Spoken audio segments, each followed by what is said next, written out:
Recording in Welcome to Built with Grit. This is our special episode. Jake and I were talking about malicious compliance and realized let's just record this thing and get it out there, go over some malicious compliance stories, and then talk about some of the behaviors that we see there and kind of analyzing them and giving some like real world advice because there are so many of these stories. This is like a ubiquitous problem, and then offering some unique perspectives on some of these. Anyway, so Jake, what's up, my man? Happy to hear this fine morning. For the audience that doesn't know what r slash malicious compliance actually is, it is a Reddit page in which there's a crappy rule or crappy boss or crappy decision that's made, and everybody puts in the absolute minimum effort to angrily, passive aggressively comply with whatever that rule is. And we see that in work a lot. If somebody yells at someone else and we allow that behavior, then it becomes part of like the natural way we do business and move forward. And I thought that after we were discussing and chatting and just offline, that it would be great to put that out into the world. Yeah, and then make fun of some people and kind of offer a perspective while we're doing it. Oh, all right. You want to go with your first one, and then I'll go with one? I will go with my first one. All right. Hopefully you can't see terrible on my screen. It'd be a very funny thing if you could. All right. How's my zoom there? Can you see what I'm doing? I can see it. So the car pulls up to the crosswalk and he's blocking the crosswalk. Guys walk around, not think much, but then you got my boy in black. Boom. Boom. What do you think about that? And then everybody starts.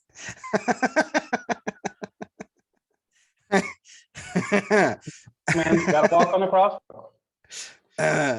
So yeah, I love that.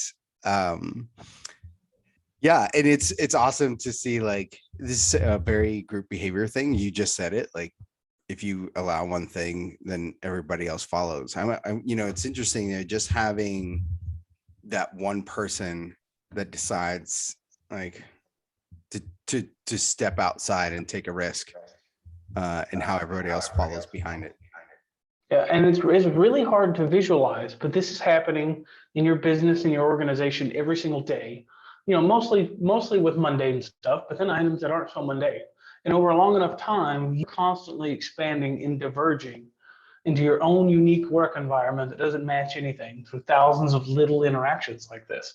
And it's up to you to have rules, policies, procedures, constant review that challenges those. Like, no, we didn't need to, sacrifice a cat to get the freight out today. That's not part of the business model. I don't know where we got on that, but we can just stop. What is this? So two things come to mind. One is the experiment of like, I've seen a few of these where there's like a tone in a waiting room, and when the tone goes off, there's like all these actors and then one person who's not an actor, and the tone goes off and everybody stands up. And so the one person who's not an actor like stands up with everybody else, and that keeps going, but they keep replacing the actors with other people that don't know. And eventually the room is full of people that didn't know, but everybody's still standing up, but like nobody knows why they're doing it, right? Like no explanation why they're doing it. There's a really funny version of that on it's Asian game show where a guy's walking behind an alley just by himself, and like 100 people come around the corner. And they all take off running due to some signal. So he takes off running in a panic. I thought that would be great to do one day. But you know what? If 100 people go, I'm running with them. Like we'll figure it out later. Why? Yep. We'll laugh at my expense later, but 100 is the number for me. This actually happened to me one time as a supervisor, not the running thing, but like the following the behavior thing. I had an assembly line that was behind schedule. It was a union assembly line, and I scheduled them overtime. And so I was like, hey, tomorrow everybody's 10 hours. And then this one guy was done, and he asked me, he's like, hey, I'm all caught up for the day. Can I leave? And I said, yeah. And so he left. And then like 20 minutes later, I went outside and my assembly line was like packing up and people are leaving. I'm like, what are you guys doing? Like, well, you let him go. So if one can go, then everybody can go. You effectively cancel the overtime by doing that. Oh, Oh my God. yeah. So I What did told you him, I was like, hey, enjoy the next 90 do? minutes. Okay. Yeah. I was like, this is never going to happen to me again. So the next time it was like everybody was done except the one guy and was like, can we leave? Like, nope, not until he's caught up. So you can either help him, you can clean up, you can get ahead, whatever you want to do. But nobody leaves until that guy's caught up. Right. Well, I have never been into a facility in my time in manufacturing, warehousing, just never been into one where this scenario did not take place. And I get to talking to a manager and they're like, I'm overwhelmed. I'm entirely too busy. And we try literally any change initiative whatsoever. I'm too busy. And then nothing sticks. It's the slippery slope of I'm way too busy Mm. getting the job done to change or effectively do anything. So then we shift gears, we zone in on how can I help you with some basic time management and maybe some more skills items you can delegate downwards. So we have them work through their leader standard work. And sure enough, in a 40-hour week, they've got like 9 hours worth of work. And Mm. I'm like, well, so show me where you're actually busy. It's like, well, there's stuff between then. And then you actually watch and observe. And no, it's just a gross misuse of time. Yep. But that behavior has become so allowed. And then the excuse as well has been accepted for poor business outcome as, well, I'm just too busy. And instead of investigating, finding out why, helping that person solve it and grow as an individual, they just accept it. And the second you do that, you've thrown in a towel on improving your business. So I'll hand out this tip. I never allowed anyone to tell me they were too busy. That was not, you weren't allowed to say I'm too busy. What you had to say was that's not a priority. Okay. So you can't say I'm too busy to accomplish that task. You have to say that task is not a priority. Now, if it isn't, that's great, right? Like you could say, that book you gave me to read, I couldn't make it a priority because my family's a priority and I didn't have, like my schedule was full, whatever. This is why I couldn't do that book reading a priority. Now, on another example is, oh, I never finished your annual evaluation. That wasn't a priority. So my question is, what did you think was a bigger priority? Right? Like, what was a bigger priority for you than this task, right? So the I'm too busy thing, it stops forever. It's always, we will have a conversation about priorities. And maybe you're right. Maybe it isn't a priority. You can give me all the other things that I've put on top of your schedule that are bigger, but you're not allowed to say I didn't have time. I went through with John this how to enlist the aid and support of your boss. And one of the things we come up with is the heartbreaker conversation. So maybe something you feel isn't important at all, but you're really scared to say that. So I'll phrase it in a lighthearted way that doesn't attack you. Like, would it break your heart if I never did this? Ooh, yeah. And usually somebody would be like, well, I don't care, right? If it's something that's mundane and you just thought that big pedestal, too much of your time, you just threw straight in the trash and go on. And you Right. didn't hurt anybody's ego in the process. The breaker. It's funny because I used to, when I worked at John Deere, I remember talking to a manager one time and I was trying to get some time on his calendar. And he's like, I literally have no time. And I kind of rolled my eyes and was like, I don't believe you. And he spun his computer around and legitimately his calendar was full in meetings for 8 hours a day. And then I had a different concern. And I said, so John Deere is paying you $170,000 a year to sit in a conference room? And he kind of laughed. And I said, when do you have time to do your job? And then he laughed some more. And I was like, how many of these meetings are with the same people? It's like, we don't have that many managers in the office. Like, well, a lot of them. Like, do you think this is like a valuable use of time? And it's like, well, it's not up to me. And so your would it break your heart is kind of like what comes to mind for me is seeing that, like, how many people just accept, oh, okay, we have to have a meeting about this. Like, no, we don't. Yeah, it came out of my mouth. It's a requirement. Like that's the default mode they're in. Yeah. And all it takes is working in literally one business environment where they attack you for not doing that. And that's your mindset. That's what you come to comply with. Mm-hmm. Maliciously. All right. So I got a funny one. This is great for the work from home folks. So as part of the plan to return to office post-COVID, my company had done a lot of redesignating of who can permanently work from home, who can hybrid. And I really wanted to work from home full time. And I hate the office with a burning passion. It's distracting. It's a long commute. There's no benefit to being there, so on and so forth. I'd just rather be at home. Well, we thought May was going to be back to office time. They started giving out the new designations, and I got designated as in office full time. It made no sense. I was in a work team of 8 people, and each of us in a different office somewhere in the country. I've literally never been to an in-person meeting or needed to do in-person work in 3 years at this company. Every single other person on my team got designated work from home. So I brought it up with my boss and asked to work from home.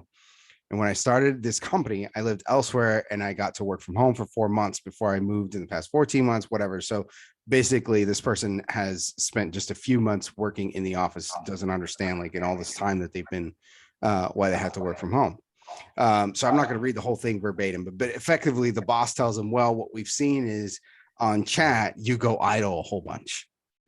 And so we can't trust you. And he's like, dude, my productivity is up. Like, what is the issue with my thing isn't green? Like, that's your problems that I'm not green all the time. And so effectively, yeah, that was the boss's problem, that he wasn't green all the time. So the guy goes and writes a script that basically every 4 minutes it pushes the space bar. So now he's green all the time. He's green 100%. He solved the business problem. He solved the business problem. So he's green all the time.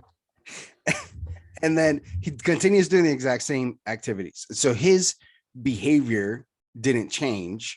He just changed it so that it shows green. And then the boss came back and was like, oh, I noticed that you're so much more productive now than before, or whatever. You can stay working from home. Right. And it's to me is like such a silly, stupid thing to like, oh, they have to be green. Like if the person is getting the work done, and how many non-green moments happen in the office? Every time somebody walks literally the entire day, literally every time someone walks in the door, walks by your office, you go to the water cooler, like literally all day, every single day. And I just love the myriad of weak ass excuses for why the job can't be remote. Well, there's an office culture at play. There's a certain synergy around being next to each other that just needs to be whoosad into the universe. No, it doesn't. That's not the way that works. What you're really saying is I don't create value unless I'm walking around interacting with other folks. That's a you problem. Yep. Not a they problem. Right. It's a you problem. Yep. Yeah. You can't do those 8 hours of meetings, right? Or there are legitimately some businesses and jobs that cannot be done from home, right? Of course, you're not going to be a waiter at a restaurant from home. It's just not going to happen. But where the it's assembly doable, line needs to be there. Yeah, where it's doable, we'll go for it. Yeah, it to me, like the company should be excited about this, and maybe somebody can listen to this and say, hey, here's the reasons why work from home is ineffective. You're going to have a tough time convincing me, because as I look at it, like from an overhead perspective, from all the costs associated with having people in the office, the loss of productivity time, the employee, really it's a matter, to me, it would be, I would move into a smaller hybrid type office, give employees the option and let people pursue, whichever, because sometimes it is nice to break up the monotony, go see somebody, have a conversation face to face, whatever, like that's, but also, if I can roll out of bed 10 minutes before my day starts, there's a value associated with that. And also be home immediately. That's the part that kills me is companies are constantly looking for, well, instead of paying you $14, I could leave it at $13, but I could put a ping pong table in the break room. Yeah. Right? Like where I can bring lunch once a week. But you literally have this free option at your disposal. Use someone else's electricity, use someone else's internet, get them out of my face, not pay rent for an office, make them happy, and still get all your work done. And you don't want to do that? I mean, I would even take like a part-time deal with an hourly rate associated with it. To like take the off the salary, put it on an hourly rate. If I can get my work done in 25, 26 hours a week, let me get away with that. You will get a huge cut in what you have to pay, but I get all my time back. I like that's a fascinating scenario. It's really slippery slope for a company to overload you with crap and go, this is 30 hours worth of work. Yeah. And then, you spend 50 hours to get it done. That's true. Sure. I could see that. But I'm one of those people that like finds ways. I do like my own personal CI projects when I get a job. It's like, fine, okay, where's the waste that exists in the processes every day that make this an 8-10 hour job? As a program manager, I started off with like one program, and that program was billed as a 40-hour a week job. And by the time I left 2 years later, I had 6. All right, because they just kept giving me program. And then when I had 6, it was like legit, like, okay, I cannot, like my time is complete. There is no opportunity here to add anything else without taking away. But if you'd have told me like, I could have done that one job and that one program and managed it in about, 8 hours a week, that was billed at 40, I have a good story for you. You ready for it? I'm ready. All right. In order to request time off, you have to fill out a form, this person's place of employ. In the form, you have to give a reason. So they never figured that out. They never filled that in ever in their career, 5-year company. They thought that was company didn't need to know their business. And so they got called in to have a conversation, is that you have to get a specific reason if you want to request time off. And they started giving very specific reasons. You have a dentist appointment? You fill out, yep, gambling, addiction, counseling. This Friday I can't work? For sure, testicular cancer screening. And it wasn't very long before today I was asked to stop filling in the reason box. So thank you for that beautiful malicious compliance story. I have a testicular cancer screening every time I take PTO. That's my default. That's my go-to.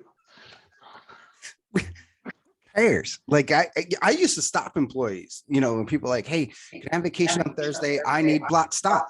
Yes. It's your day. Yeah. Oh, literally a benefit engineered for you. It's like trying to give a reason of why I should get paid, right? Like I don't know, man. Like it is a benefit you are given. I don't think you need to give a reason why. I don't believe in somebody having to give me a doctor's note for a sick day. Like, just can we treat people like grown ass adults?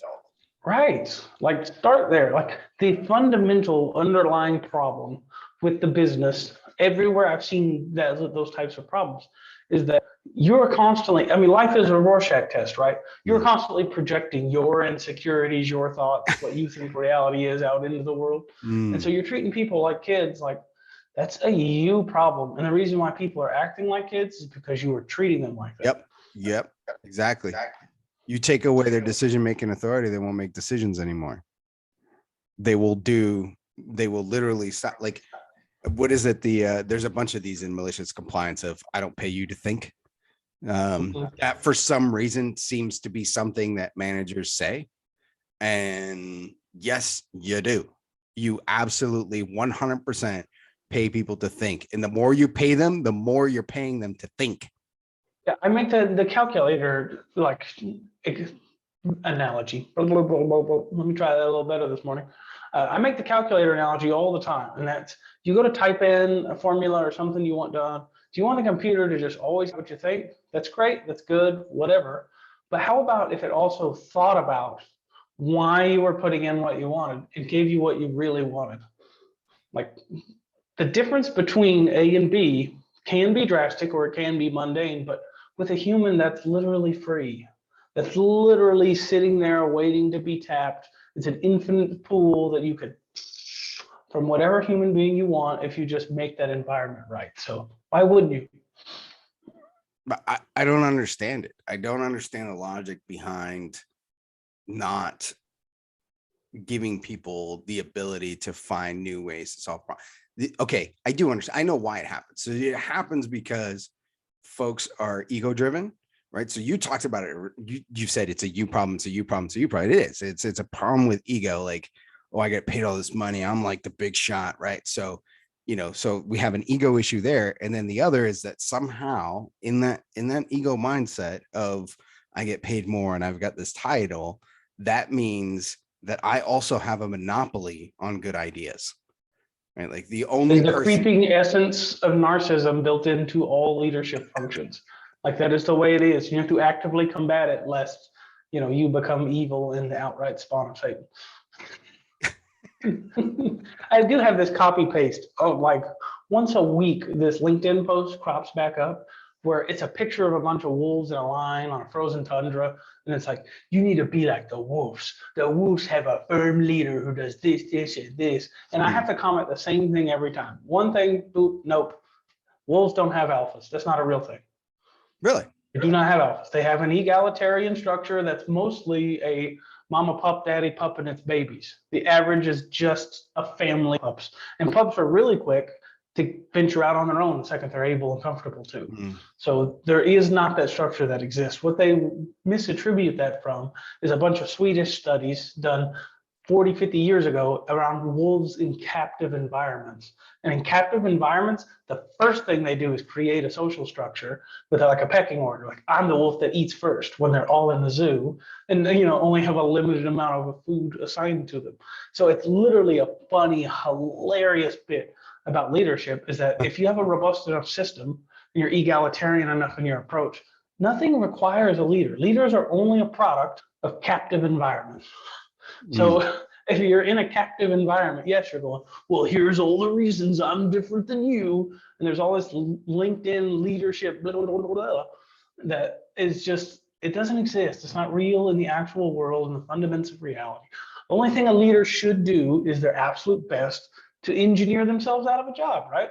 That's the ultimate goal, is to build a set of systems and structures so powerful and a team so skilled and diverse that your presence is not needed. If you've done that, you are the winner. If you're inserting yourself, you're not winning at your whole leadership role. And talking about how you do that is just incorrect, not the way life actually works.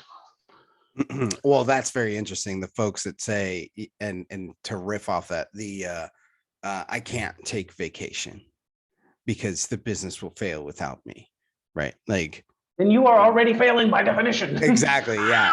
You have created that environment that results in your failure. I will say though that I think that you still need some sort of because there will be opportunities where the teams don't make decisions, right? Like an individual will have to make a decision. So when you need a leader for your anomalies and for your unknowns. So the thing is, just to further clarify my position, is a sufficiently robust system requires no leader, right? Like think of your household. I mean, I know we're both married to whoever the leader is, but it doesn't actually require a leader, right? One of you cook, one of you clean, you'll just get on living. It doesn't require a leader. Well, work is incapable of producing that system, the system that doesn't require a leader. So what you're doing is you're brought in just for that anomalous segment. Here's what we don't know, and we want you to be the public decision maker. And you don't have to be good at that. You just have to be a public decision maker, willing to make a firm decision to go full ass in one direction, and you're going to be better off than the next dozen people that come up behind you and go, let's assess the data. No, make a damn decision, okay? If it's not life-ending, if it's not life-threatening, make a decision and go. Your company will be so much more agile. Your leadership will be so much more like attuned to with teams, because people like seeing action. They like seeing results. What's also fun. So we'll look at that. We'll revisit that next week. Not just make a damn decision. I have been in those life-threatening decisions. They get actually made with a lot less information and a lot faster. Yeah, right. Well, let's go visit the whiteboard. No, you don't have time for that. Yeah. 9 times out of 10, if it's that imminent, you're not gonna. Well, let's pull up a design discussion and see which guy's gonna shoot us from which direction. You don't have that luxury, right? Yeah. What I tell folks is use as much time as is available to make the decisions. Yeah. And usually, like outside of captive environments, the Army ends up being a really good example of that. You know, the best way you get people on board, treat them like a goddamn adult. Ooh, Treat them like a wild, professional, right? Treat wild. them like they already know what to do, and you're just, giving them guidance or perspective wherever as to what the requirement is. Like that's literally it. A plumber doesn't come into your house and then he finds you and goes, what am I doing? Yeah. Like, well, the sink's busted. What do you want me to do about it? Like, I was already like, all right, here's the thing I'm going after. Ding, ding, bang. You treat him like a professional. He acts like one. The job gets done. Why are you deviating from this? That's an interesting way of looking at it. That absolutely, it is like if you bring a plumber in, right? In the military is actually doesn't get enough credit of this open hand type leadership. So an example is you put a guy down in security. So you're let's say I'm gonna stop and make a place to rest for the night. And so you put a guy down and you're like, hey, your area of responsibility is from that tree to that tree. And then you move on to the next guy. And you're like, hey, your responsibility is from that tree to that tree. And you have these overlapping, what we call fields of fire. But effectively, anything that happens between those two trees, that dude is making a call. And you have given that 18-year-old private that's been in the Army for 10 months the authority to make a decision. Not only that, when you're driving, that 18-year-old private is behind a heavy 50 caliber machine gun, right? I'm not, until something starts, I may say, hey, I need you to shoot over in that direction, but he's got full authority. His fingers, that's. Can you imagine if it's like, what form do I need to fill out? They're coming. Like most business isn't that high stakes, right? Most is mundane, but the logic still holds true. Instead of building in reasons why you can't or you shan't, like just give autonomy to do, right? And then you get what I see a lot lately, like probably the last 5-6 years, is people have jumped on just the term respect for people and completely misapplied that and threw its real meaning into the garbage. So now what they're doing instead is, well, we'll just not hold you accountable for anything. And even if you don't get the job done, we'll tell you good job and you're a good person and we miss you and like you here. Like nobody can win in that environment either. Just hand out your participation trophies and go home. Right. They misunderstand what we're trying to tell.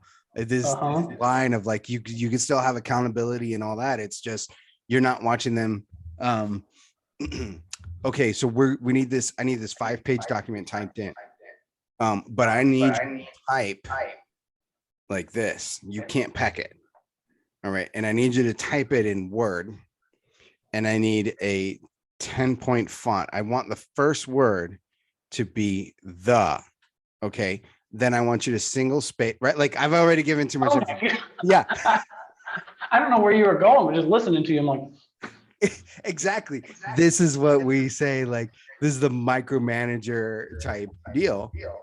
And then when they only get to the first page, like, hey, you did a great job. No problem. You only did one page, but that's fine. That they assume that that's what I mean with this kind of like, open-handed leadership style. Right. And they like, you've missed the boat completely. It's here's what I need. This is my problem. Solve it for me. And maybe it's a 1-page paper. Maybe it's a 5-page paper. Who cares how they put it together and what program they use? Is your problem solved? Right. This is the Henry Ford. His famous quote is, if I gave my customers what they asked for, they would have got a faster horse.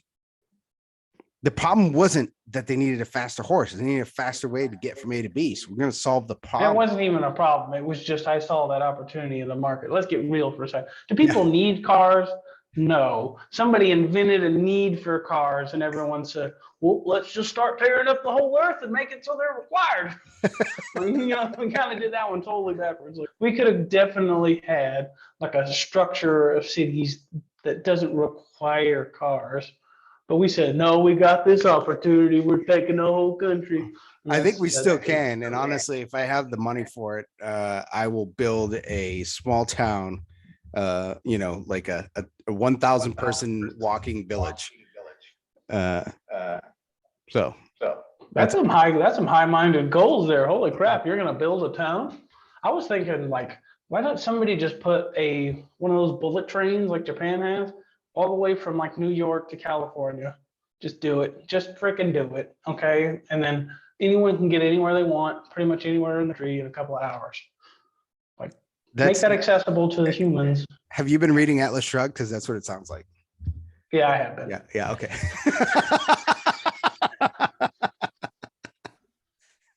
What an amazing call out. Like, oh my God. I'll tell you who's going to solve that problem, and he's going to solve it in a unique way. I've had him on this podcast before. His name is Jim Cantrell. Jim is building a rocket, but he's doing it on an assembly line. So right now, if like you need a rocket, they all have to be individually built. And we know how ineffective that is. And when you put it on an assembly line, you drop the price of that exceptionally. So he's going to basically have these commercial rockets, much like we have airplanes today. And when you can rocket from someplace to another, then you can do your LA to New York in 30 minutes. Right now we're talking about some game changers. Oh, another good one. Not that this is just random news musings and that's what we've devolved into here, but there's a plane that can fly virtually the speed of sound and balance the noise so much that you can't hear it from the ground. Like the sound is dissipated outwards and upwards. So you can't hear it out if you're flying. There's no vibration that destroys buildings on its way over or whatever. And it's as efficient with fuel as a Toyota Corolla. Like, wow. Interesting. Like, just wow, that's going to be something. Oh, I tell you, the world in 20, 30 years from now is going to be a very interesting place. I always tell people I'm going to be chatting with my grandson and I'll be like, you want to play a game, son? And he'll go, I'm mad at you, Dad. I'm teleporting out of this dimension. I'm not going to have the first clue what he's up to at all. Like, it's not going to make any sense. I've been talking to some folks that are doing like the 5G network development stuff, and seeing the capabilities of that, and basically like being able to run a 500 person business off of the capabilities of a cell phone, right? Like it's hard to like fathom. It is. In real-time AR, I think that's going to be another one. If we don't just tie up all our resources and making that graphic, it's going to be amazing. Yeah. Like real-time AR is going to be like, if we're in the same room across from each other, like I will not support metaverse. I'll die before that happens. But any other company wants to come out with it, I'm there for it. I'll pay for it. If people are already doing like sex stuff on the metaverse, it's straight up. What was that? It was the Bruce Willis movie, right? Where he like, have you seen that one where they're like robots that they control? Oh, he's not his real body. What is it called? I don't want to look it up. I don't know. But that's definitely where we're going. Yeah. Well, we're going to be there for sure. Yeah. And I will take a Bruce Willis body specifically. Like I'm totally good with that. You got this fat 260-pound kid at home, and I'm Bruce Willis rocking it out in the world.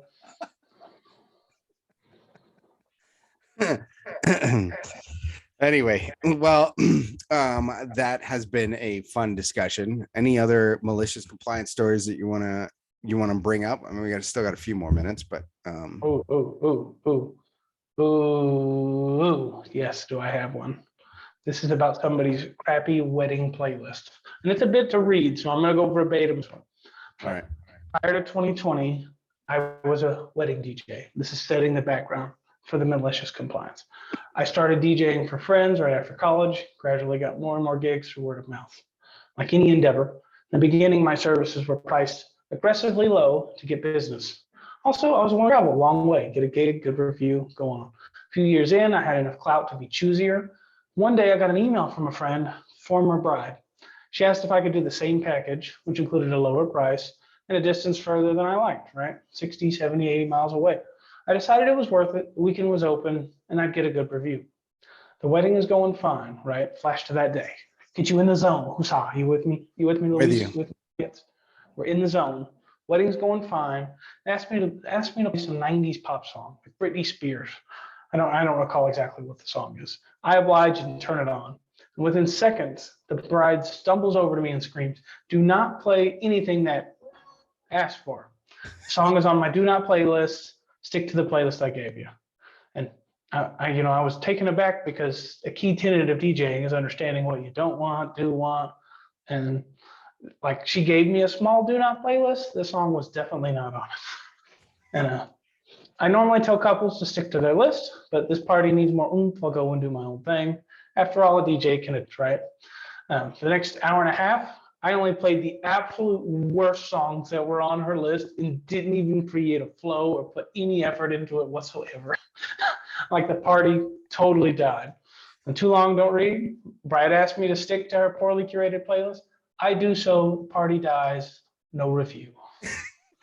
Well done, DJ. And you should know that everybody who is a leader has a little bit of like this entrepreneurial aspects to their job where they don't have all the answers, they don't have the firm direction. They create an environment where they benefit from scrutiny or putting in minimum effort, like middle management specifically.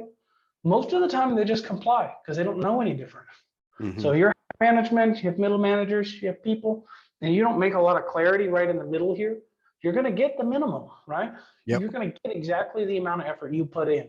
And if the effort you put is zero, then you're going to get zero. And eventually, all you get out of your middle management is a bunch of compliance officers. Well, and if you don't reward creativity, you're not going to get it either. Yeah, if you don't incentivize the outcomes you want and the key word is and here, decentivize the outcomes you don't want, you're never going to make practical, fundamental change in anything you do. Like I think of my wife, she made me breakfast and it was a sandwich today, right before we hopped on the show, okay? It was chicken, it was guac, it was a really good sandwich. And eating a bag of chips, and she's like, "Are you gonna finish that bag of chips?" It's a family-sized Dorito bag, by the way. She's like, "Are you gonna finish that bag of chips?" I'm like, what is she talking about? Like, is there a problem if I finish these chips? So I kept eating. She's like, "You need to reconsider your actions." And so I folded it up neatly, put it up, like, all right, maybe I'll readdress this later, and not one throat a whole bag of Doritos. It just got me thinking, you know what? That actually got more of the outcomes both I and her wanted. It literally did. It literally got more outcome. Maybe I don't be a fat shit at home and, suck down a Deets for 1,000 cows, like just for no reason. And she also got a slightly less fat, boyfriend, fiance, and whatever you want to call it. It was a win-win. Now there's actually something for next time in the next meal. So if you are actively both incentivizing what you want, decentivizing what you don't want, you never get change. And it's so personal, you can't make it up, right? And these cool ranchers are just looking at me in the other room. Like I'm waiting for this to be over. Like, to re-examine your priorities.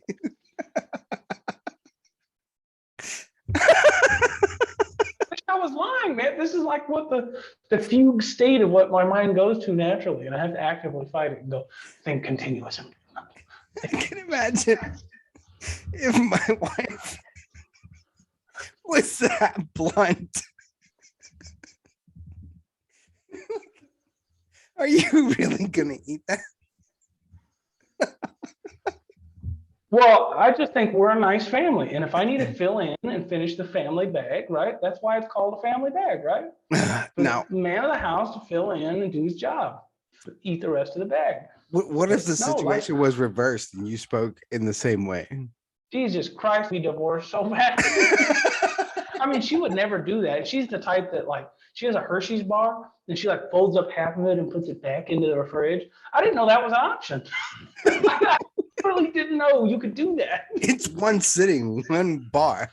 Yes, it is a challenge at this point. You get the big one, the rules don't change. I'm not putting that back up in the fridge. I'm just taking big bites. Like that's the scenario here. I mean, they don't make them with like a perforated edge. If they did that, okay, eat some, put it up, probably still finish it the same day. But they literally do. 30 minutes.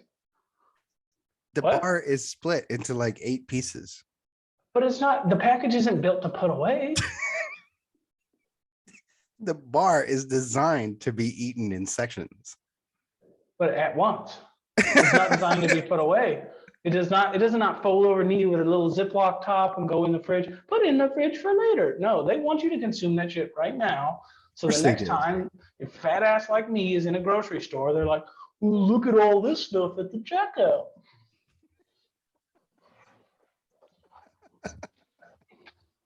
It's the new Hershey mascot. It Do is. that It's face. a weird version of like a very poorly healthed Mickey Mouse. I didn't even figure out how to make that as the screenshot for the thumbnail of the episode. I did one with Jesse Hernandez. Fernandez. Now that you're both in my life, this is difficult. I don't Jesse know. Hernandez. Uh-huh. And the title of the It's episode was difficult. Lean I Ain't want you Sexy. to understand that like all the people in my life, they're all white, and I have figured it out. So I mean, this shouldn't be a difficult thing. Well, do you have a Jacob Barrel that comes on the show? No. Okay, you have somebody else that's regularly in my life with a common, similar last name. Only one letter is different. Come on. I would be so forgiving if you were like, yep, we have Laryl coming on this week and you got us mixed up. I'll be so forgiving. It's nothing to do with the Spanish descent. It's just the commonality of the two names. But we were on the show and like the title of the episode was Lean Ain't Sexy. And I made this ugly face right in the middle of it. And he made that the thumbnail. And it is the most embarrassing thing to look at. I kind of love it. Yeah, I don't know. I mean, like for the 7 people that have made it, 7 may be a little generous. You think 7 people make it this far in the video? Let's see. You got me. You got you. You're gonna have John. My wife will watch it long enough for the view counter to go up. So you're at least 4. At least, yeah. So 7 may be a high estimate of the folks that are here. So you should like give a reward to anybody who's still listening at this point. Hell yeah. If you reach out and say, I watched this video and made it this far, I will give you a $100 Amazon gift card. Oh, really? Okay. So what do we need like for proof to let the person know that to let you know? Oh, They call you Jake Barrel. Jake Barrel. Yeah. Ooh, so if you send Jake a note and you say, hey there, Jake Barrel. Give me my gift card. Yeah. Ooh, dang, somebody's going to get it. And I might even do a couple of them. Somebody's going to get it. If I get 10,000, then I'm sorry, only a handful of you. If it's only one guy, or how about the first person? How about that? First person. First person. Yeah. Jake Barrel, give me my gift card. Ooh, this is great. And I don't support Amazon. So if you want some other thing, like let me know. No problem. If you want Amazon, I'll deal with it because my soul's already given to Satan. My book's out on Amazon. But if you want some other mode, whatever you want, it's coming. Oh man, that is outstanding. What a way to like cap this discussion off with a literal drop. And I have to decentivize it as well, right? We talked about doing both. So incentive, first person to say Jake Barrel, give me a gift card, you're getting $100. Decentive, if you don't send it, fuck you.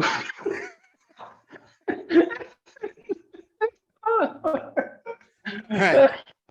The decentive is going to be that I'm going to figure out how to use that image of you right up on the screen as the thumbnail.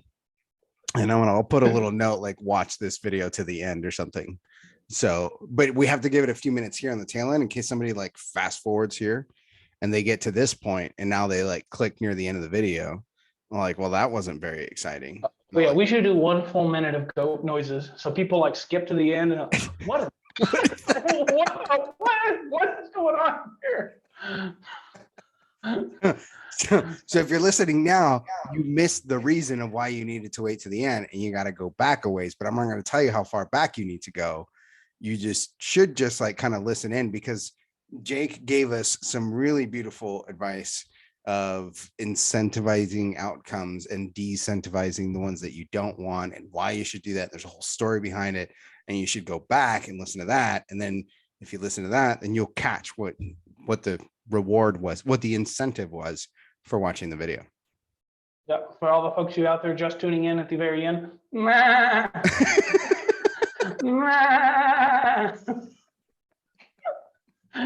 Oh my gosh. I just lost 100 subscribers. That's all of them, Jake. This shit on the internet. Who's doing this? All right, man. But I think that's probably a good place to let our audience go. So I hope they enjoyed whatever other tasks they were doing and we entertained them enough to get through their task. And I hope you get a good video recommendation at the end of this one. Yeah, LinkedIn funniest lean guy. Reach out, follow, subscribe. Yeah, do that. And then the quality podcast that he's got too. Oh yeah, that is it. Awesome.